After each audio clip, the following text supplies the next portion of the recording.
everybody. My name is Michelle Ford. I'm here at the Northeast Film Festival. This is John, and he's with the film 40 Years From Now, which is about to screen in the 8 o'clock block. So, John, tell everybody that haven't seen your film a little bit about it before we get started. Absolutely. Yeah, 40 Years From Now is a film that I wrote and directed, and it really is it's a sentimental journey about some friends that fulfill a pact after 40 years following graduation of high school.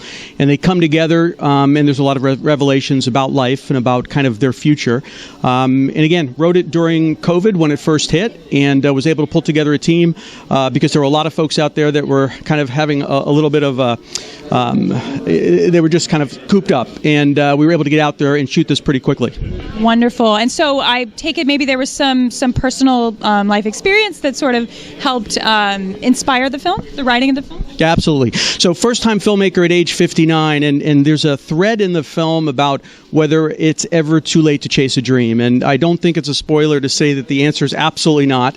And many will say it's the journey. I think it's the people that are with you that make the difference, and that's really what this film's about.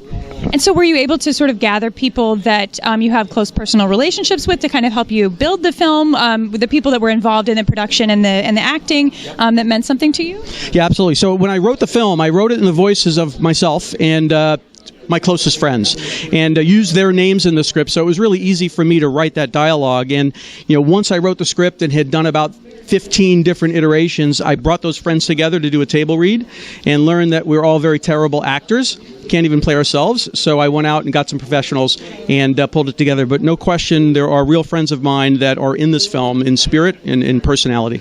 I love that. That's wonderful. So how would you say that the pandemic actually impacted your ability to write this piece? I mean, you said this was a first time for you. How do you feel that it would have been different if we had not been in a pandemic situation? Yeah, so I've been writing for about 20 years, and if any of you have seen any of my work, it means you hacked my computer. This was a time for me to have a lot of free time out on my deck. I just finally put it to paper in a way that was practical.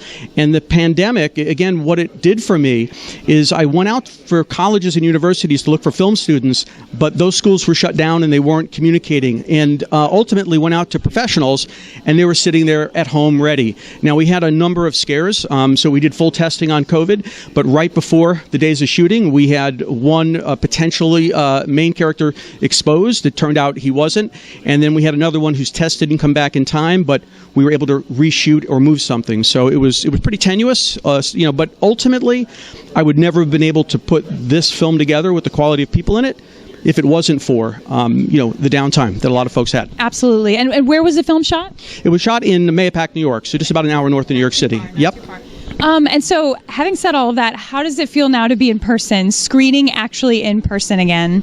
It is phenomenal. I've been to so many festivals in my life and always dreamed of, just touching a part of this industry. And to be here today, I'll tell you, wearing a lanyard is one of the things on my checklist, and I checked that box off this morning thanks to the festival here, and thanks to Larry. This has been fantastic. Is this your first time at the Northeast Film Festival? Absolutely, first time. Oh, welcome. We're so glad to have you. And are you nominated for any awards tomorrow? I think I'm up for Best Director for the film there, and just excited to be here. I mean, I went through some of the sessions earlier today, and just some great films, and then I took a look at what's on the docket here for tonight, and we're real excited to watch this. Wonderful. We can't wait to see it. We can't wait to screen it. Thank you so much for speaking with me tonight. We're so happy you're here, and best of luck to you. Thank you so much. Nice to meet you.